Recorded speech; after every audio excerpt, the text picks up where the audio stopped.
Урматтуу депутаттар, ушу менен суроо жооп бүттү. Биз башында суранганбыз фракциянын 10 мүнөтү деп. Эрлан Калчороевич, сизге бул талкуу иретинде көңүл буруп койсоңуздар. Азыр Эрлан Калчороевич, баяндамага мен сунуштайт элем, ушул президенттин өкүлү сиз, прокуратура, счетный палата, укук коргоо органдары жана ошондой эле Госстрой көңүлдөрдү буруп койсоңуздар. Ачык эле айтып берейин, таракан кубалап жүрүп, баягы депутат болгон киши, эптеп баягы каралап, ошо бирөөдөн заказ алып алгандай, менин артыман түшкөн дейт. Анан кантип кожоюн болуп аласың? Биз бул баягы жанагы эски стереотиптер, баягы кылмыштуу топтун өкүлдөрү баягы айта турган сөздөр да. Полублогер, полудепутат. Максат Мырза, Не идите туда. Максат здесь. Я здесь стою, значит здесь стою. Максат Мырза. Булар менин рұқсатым жоқ, сизге жооп бербейт. Барбайлоо болот. Вот здесь пусть задает вопрос, и будем здесь отвечать. Саламатсызбы? Мен айтайын деген жерим, урматтуу коллегалар, могу болгон окуядан бери 1 ай өттү. Ровно 1 ай өттү да. 1 ай унчуккан жокмун. Негизинен мен фракцияма рахмат. Марьян Абдурахмановичке рахмат. Ошол болгон окуя болгон эле күнү келип эмне кылабыз деп сүйлөштүк. Биякта отурган 2-3 коллегама дагы рахмат. Келдиңер, сурадыңар эмне болду депчи. Анан калган коллегаларым, мен силерге негизинен эле таң калам да, башында келгенде айттыңар эле, биз коллегиальный органбыз депчи. Мен жаш депутат катары үйрөттүңөр эле ошентипчи. Марьян Абдурахманович келгенде мен атайын айттым, 1 ай күтөлү Марьян Абдурахманович, эмне болот экен депчи. Көргүм келди да ушул ситуациянычы. Менин бул мэрге суроом жок. Ачыгын эле айтып кетейин. Силер менен Кабмин ар дайым жолугуп турабыз. Мэрге менин суроом жок. Ар бирөөбүз өзүбүздүн деңгээлибизге, билимибизге, тажрыйбабызга жана ушул сыяктуу башка нерселерге жараша сүйлөйбүз да. Менин суроом ушул бизге, парламентке. Биз эгер коллегиальный орган болсок, коллегиальный орган бололу да. Эгер болбой, жок, ар бирөөбүз өзүбүз үчүн өзүбүз турушубуз керек десек, анда ошентели. Мен бияка өзүм туруп эле келгем жогорку кеңешке. Анда мондай концерт кылбай эле коелу анда. 1 ай атайын карап турдум эмне болот экен депчи. Андан кийинки айтайын деген вице-спикерлер. Силерди биз эмнеге шайладык элек? Эгер силер жогорку кеңештин депутатынын статусун корбой турган болсоңор, анда эмне отурасыңар? Силер бияка жөн эле алып баруучу болуп келдиңер беле? Бизди эл шайлап, анан биз силерди шайладык элек го. Ушул жерде бизди колдоп, коргосун деп. Урматтуу спикер, сизге дагы бул жерде сөздөр бар. Мен түшүнөм, конечно, эми жумушуңар көп. Ар бирөөңөрдүн эле бир депутаттын артынан силер жүрбөшүңөр керек. Анткени ошо айтып атпайм, бизде жана неме жоголуп кетти да, биз мындай коллегиальный органбызбы же ар бирөөбүз өзүбүзгө турушубуз керекпи? Урматтуу спикер, 1 ай күттүм. Бир сөз жок бул окуя боюнча. Силер ойлоп көрсөңөр, айтайын деген сөзүм. Мен токмокко эмне бардым? Ушундай суроо эч кимде жаралбай элеби? Урматтуу спикер, вице-спикер, силерде жаралбай элеби ушул? 3 вице-спикер барсыңар, бирөөңөр унчуккан жоксуңар ушул жердечи. Биз элдин көйгөйүн угуп, элдин көйгөйүн карай турган органбыз. Биз карайбыз. Анан биз барган сайын, караган сайын, монтип, бул жерде тургула. Сүйлөбөгүлө буларга, жооп бербегиле деп турса, анда эмне керегибиз бар биздин?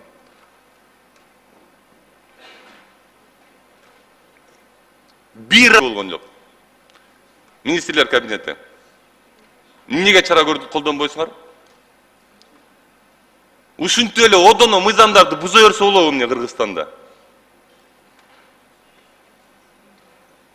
Эмнеге чара көрүлбөйт буга? 1 айдан бери эчтеке болбогондойсуңар го, эч ким сүйлөбөйт дагы унчукпайт го.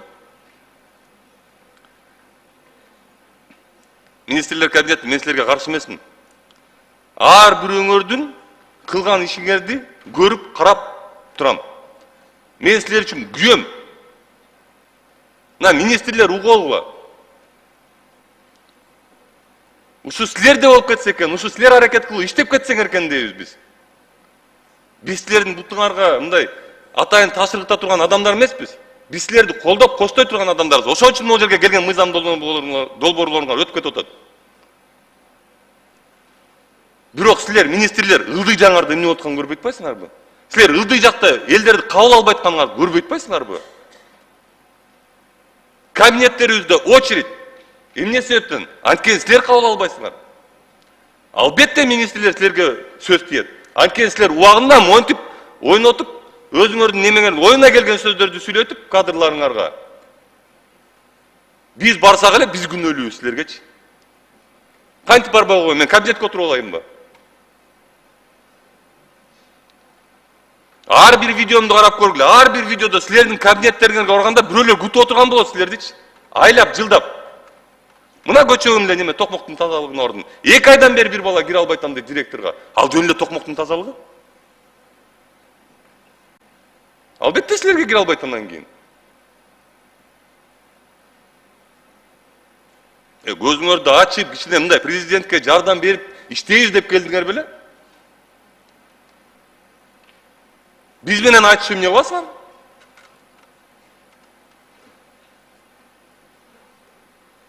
Почему вы так не заинтересованы? Ушуну таң алдыртат да.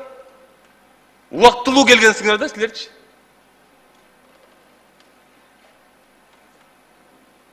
Жардам бербейсиңерби президентке? Өнүгө жардам бербейсиңерби? Элдерди кабыл албайсыңарбы? Элдерди силер кабыл алып өзүңөрдүн көзүңөр менен көрбөсөңөр силер эмне болуп атканын түшүнбөйсүңөр эч качан. Ортоңордо мондай темирден шырма бар да.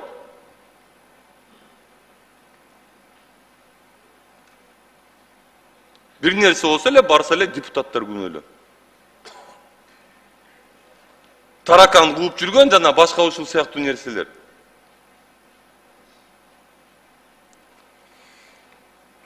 Менде суроо жок. Мен дагы бир нерсени айтып кетейин могу жерден. Гострой боюнча айтып кетейин. Баягы Новопавловкада мектеп. Күйүп кеткен кирпичтен курулган мектеп, ал атайын карап турдум, эмне болот экен депчи андан арычы. Укмуш бардыңар, экспертиза менен бардыңар ошол жака, Карагыла видеону, сүрөттү көрсөтпөй калыптырмын азыр. Сүрөттү карагыла, мен силерге көрсөтүп берем сүрөттү. Жарымында күйүп калган кирпич, мен строитель эмесмин, мага строительдер айтып атат, бул кирпичти колдонсо болбойт деп атат, бул күйүп калган кирпич деп атат. Ушунча экспертиза менен бардыңар да, ошол мектепти карадыңар да, дальше салынып атат ал мектепчи. Мен жогорку кеңештин депутатымын. Мен эл өкүлүмүн. Могу жерде отурган 90 коллега дагы ошондой менде. Эл келеби, чык дейби, биз чыгабыз.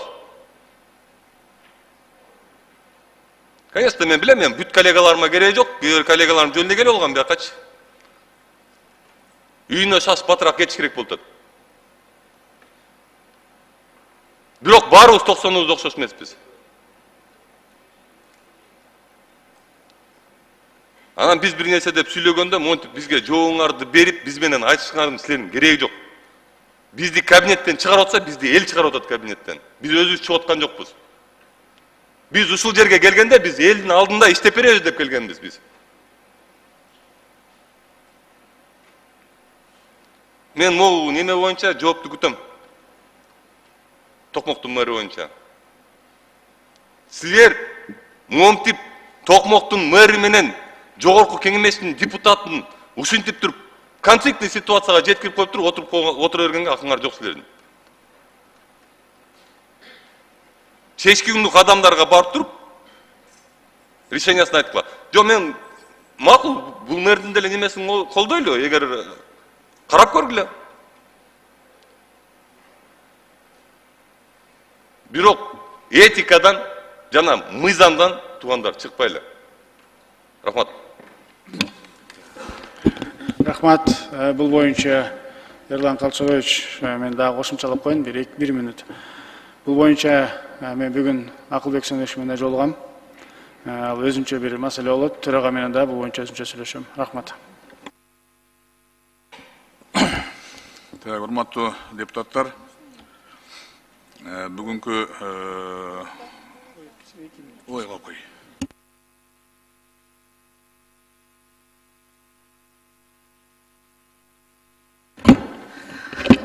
Рахмат.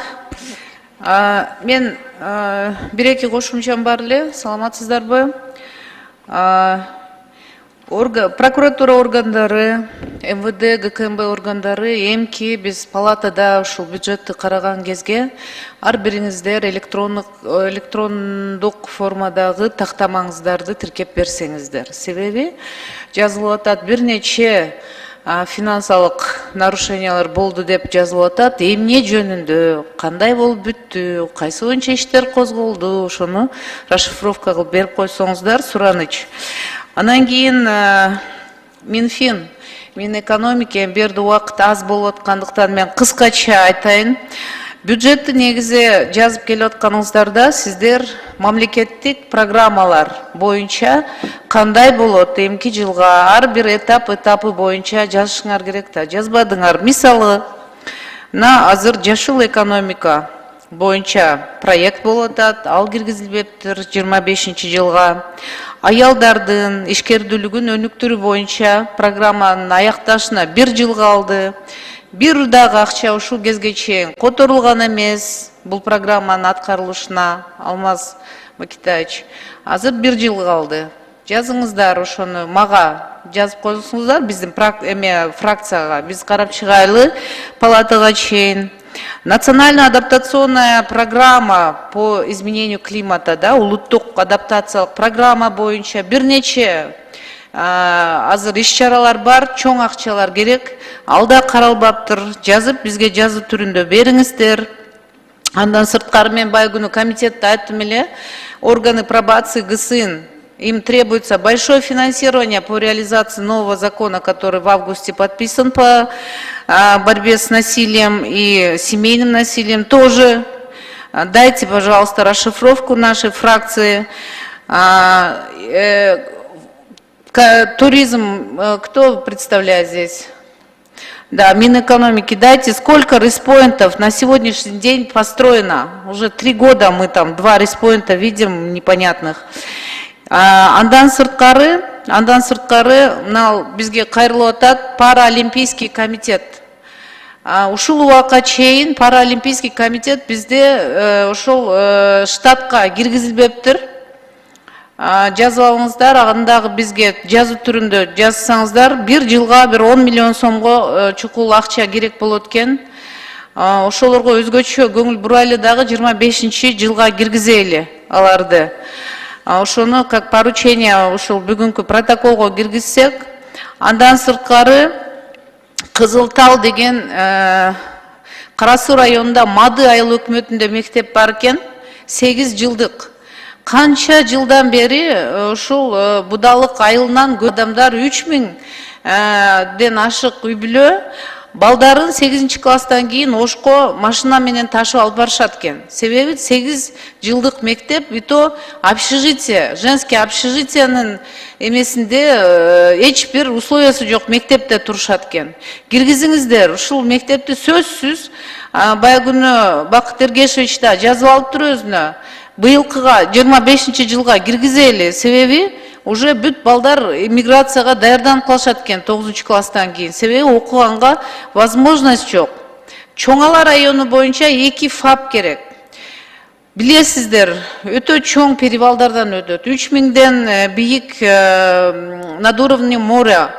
Аялдар ооруп, кровотечение андай мындай болгон, балдар катуу ооруганда алайга Ошко жетпей эле жолдо кайтыш болуп кетишет экен. Бул деген кандай страшный эме. 2 айылда ФАП жок болуп атат. Кулчу айылында жана Кызыл Эшме. Ошону дагы киргизип бериңиздер. Андан сырткары Гүлчөдө Муса Адышев деген мектеп бар. 82-жылы курулган боюнча бир жолу дагы капитальный ремонт болбоптур.